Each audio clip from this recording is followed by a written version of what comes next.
essa campanha para se tornar deputado foi diferente em que sentido? Porque é o seguinte, eu tava na Inglaterra. Sim.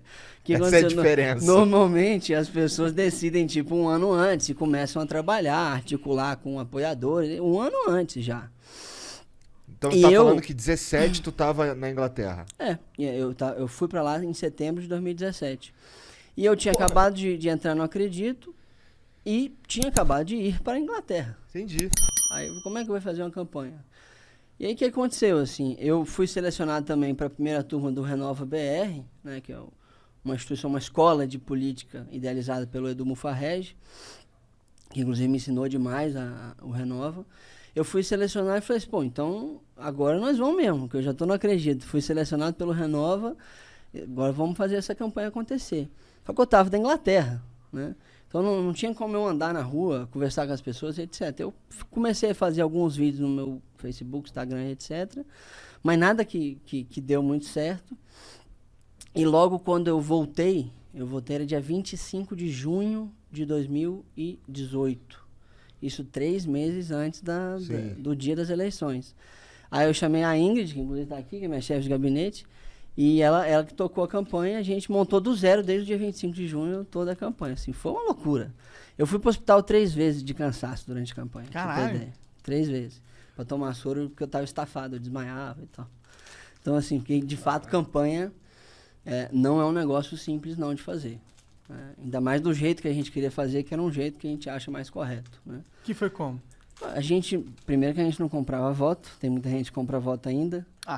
Segundo que a gente tinha uma base de voluntários gigantesca, né? A gente tinha 2.300 voluntários na nossa campanha. Né?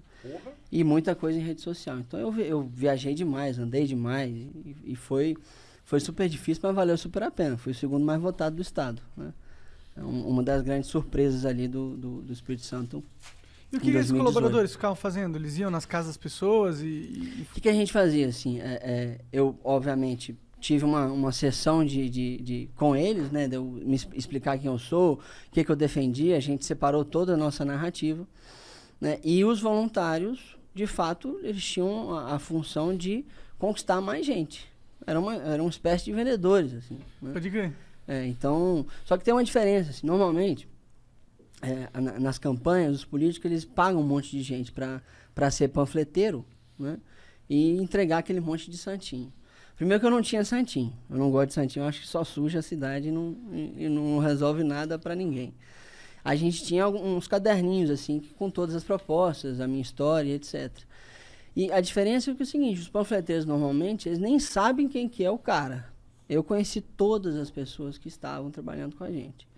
E tive um tempo com elas para dedicar, de fato, as pessoas entenderem o que era que elas estavam defendendo e o que era que a gente ia defender uma vez que estava no Congresso, né? Que era baseado em eficiência de governo, educação e desenvolvimento econômico. Eram esses os 3 grandes pilares assim, da nossa campanha e são os do nosso mandato. Então foi aí uma luta muito grande ao longo desses meses aí de campanha.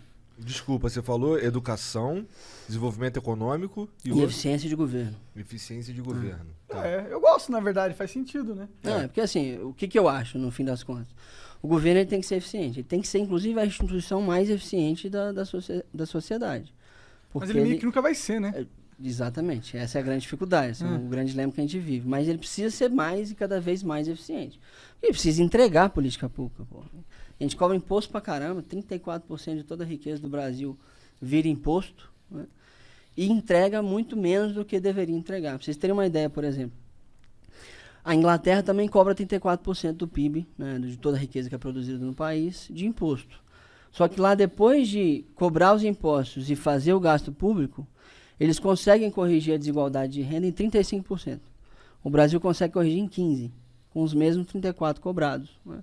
A gente gasta muito mal ainda, a gente faz muito mal o que precisa fazer. Então, por isso que tem que lutar por uma instituição eficiente. Né? Mas esses 34% que eles têm lá de imposto, em volume de grana, quer dizer, assim, se a gente for correlacionar com o PIB, é a mesma quantidade de grana, assim, na prática? Não, mas você não precisa fazer isso, porque a proporção de redução também é menor. É tudo proporcional, né? Eu cobro 34 e reduzo 35 lá. Aqui eu cobro 34, reduzo só 15, a desigualdade de renda. Entendi. Que é um dos indicadores que você pode utilizar. Né? Fora que o Brasil ainda é um país, infelizmente, é muito pobre. A gente precisa resolver o problema do crescimento econômico do Brasil rapidamente. Né? É porque, bom, aí tu também, de novo, me corrige se eu estiver enganado, que eu não sou deputado, não estudei essa porra, não fiz mestrado em Oxford. E é burro. E eu sou burro. Cara, uma das paradas que tu falou aí, que faz parte dos pilares, é a educação. E eu acho que a educação, de fato, é algo que devia ter sido visto no século passado. Com certeza. Porque é uma política que só vai dar frutos daqui a algumas décadas. Exato. E a gente também tem um problema aqui no desenvolvimento tecnológico, não tem? Perfeitamente. Como é que existe algum jeito da gente dar uma melhorada nisso, cara? Assim, mesmo que seja um paliativo pra gente construir uma base sólida, mas pelo menos ter alguma coisa ali funcionando? Não, jeito tem, com certeza. Assim. Não é uma tarefa fácil, porque como você disse, a gente deveria ter se preocupado com a educação das pessoas no século passado, né? Para ser um país rico. Porque só a educação, gente, que a longo prazo resolve o problema do crescimento econômico. Porque é a força das pessoas, a criatividade delas e a capacidade de executar delas que vai fazer o país crescer. Não é o governo enfiando dinheiro toda hora, não. Sim. Né?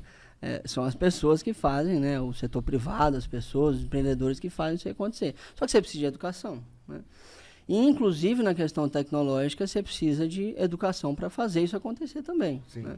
Você pega, até nos locais brasileiros que deram certo em termos tecnológicos, São Paulo, por exemplo, é um dos maiores exemplos aqui no Brasil de desenvolvimento tecnológico, de ciência, etc.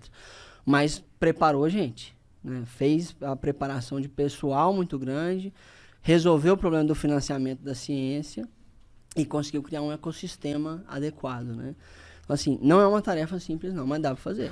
Mas e um paliativozinho, por exemplo, usar tecnologia internacional, abrindo mão de imposto, alguma coisa assim, tipo, deixando os caras se instalar aqui. Tu acha que isso é algo que vale a pena ou não? Eu sou um liberalzaço, né? Então eu acho que vale a pena. Você vai falar que acha eu acho que vale super a pena. Sim. Porque assim, tem coisa que a gente não... Se a gente for querer correr atrás do que os caras já fizeram pra fazer igual... Fudeu. Esquece, meu irmão. Vai demorar o mesmo tempo que eles demoraram. É melhor pegar o que eles já fizeram e ajudar a gente a fazer outras coisas. O Brasil tem potencial pra caramba na ciência. Eu acho que o Brasil, por exemplo, vai ser a maior potência bioindustrial do planeta. Mas precisa se dedicar a isso, né?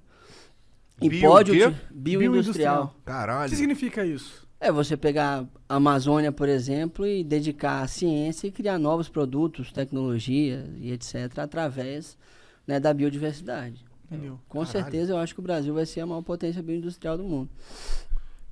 Com certeza eu acho é foda também. Isso né? que eu ia falar, viado. Ou é com certeza eu tenho mania tu de acha, falar, porra. com certeza então.